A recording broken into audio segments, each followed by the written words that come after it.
Humanity's response to genocide. We tried being civilized. Not anymore.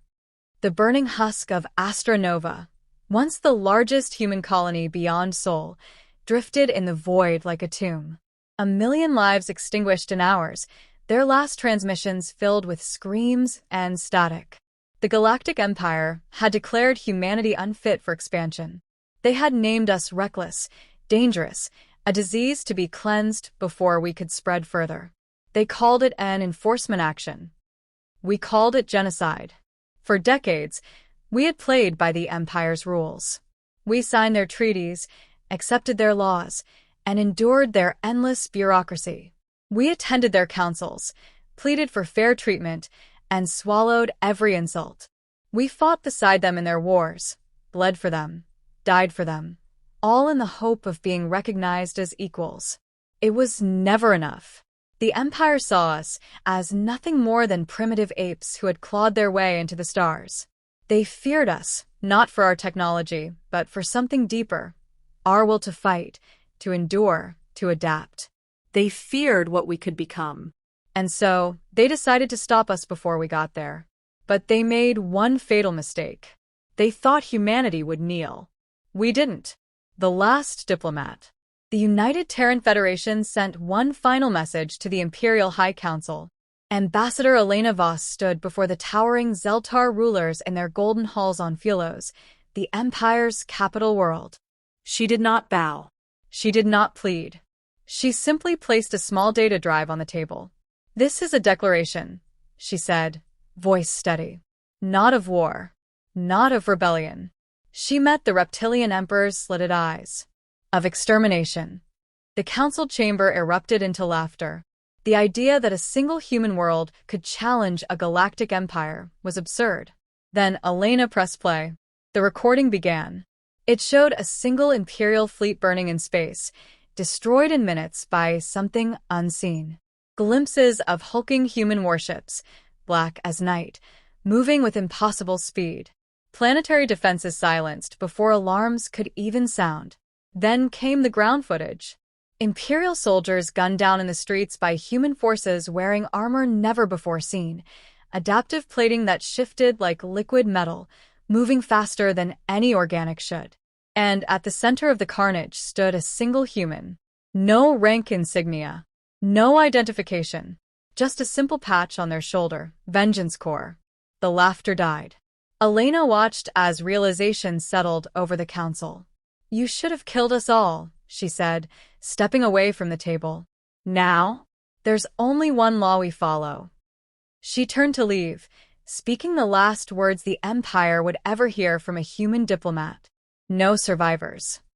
The silent war begins.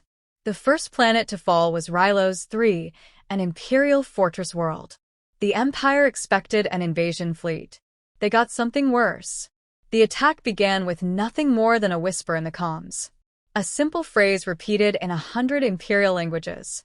"Your gods cannot save you." Then the sky went dark. Orbital defenses powered down. Every sensor went blind. Troop movements became erratic, as if an unseen force was already among them. Then the killing began. Entire outposts found slaughtered, their weapons still holstered. Imperial officers were discovered hanging from their own banners. And in the heart of the command center, the words Astra Nova remembers were burned into the steel. The next world fell in the same way. Then another. And another. The Empire called them ghosts. Demons. Humanity called them revenge. The fall of Philos. By the time the Empire realized what was happening, it was too late. A fleet of human dreadnoughts, larger than anything the galaxy had ever seen, emerged from dark space. The Imperial Armada that moved to intercept them simply disappeared. The attack on Philos was not a battle. It was an execution. Human forces didn't just destroy military targets, they erased everything. Palaces, monuments, temples reduced to rubble. The spires of Philos, once stretching impossibly high, now lay shattered. The Imperial Emperor himself was dragged from his golden throne, paraded through the ruins of his city before being handed a simple blade. "Fight," the human commander told him. "If you win, you live." The emperor tried. He lost. His head was left impaled on the gates of his palace. The end of the empire. What remained of the empire's leadership surrendered unconditionally. But humanity refused. There would be no peace talks, no treaties, no negotiations, only justice. Every imperial officer who had a hand in Astra Nova's destruction was hunted down. Every governor who enforced anti-human policies was executed. Every world that had turned a blind eye to the slaughter of our people was razed. The empire did not die with a bang. It did not even die with a whisper. It died in silence. For when the last imperial world was turned to dust, there was no one left to speak its name. Epilogue: a new law. Years later, when new species encountered humanity, they did not see diplomats. They did not see politicians.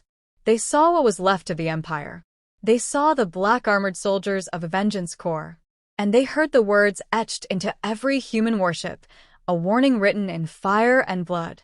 We tried being civilized. Not anymore.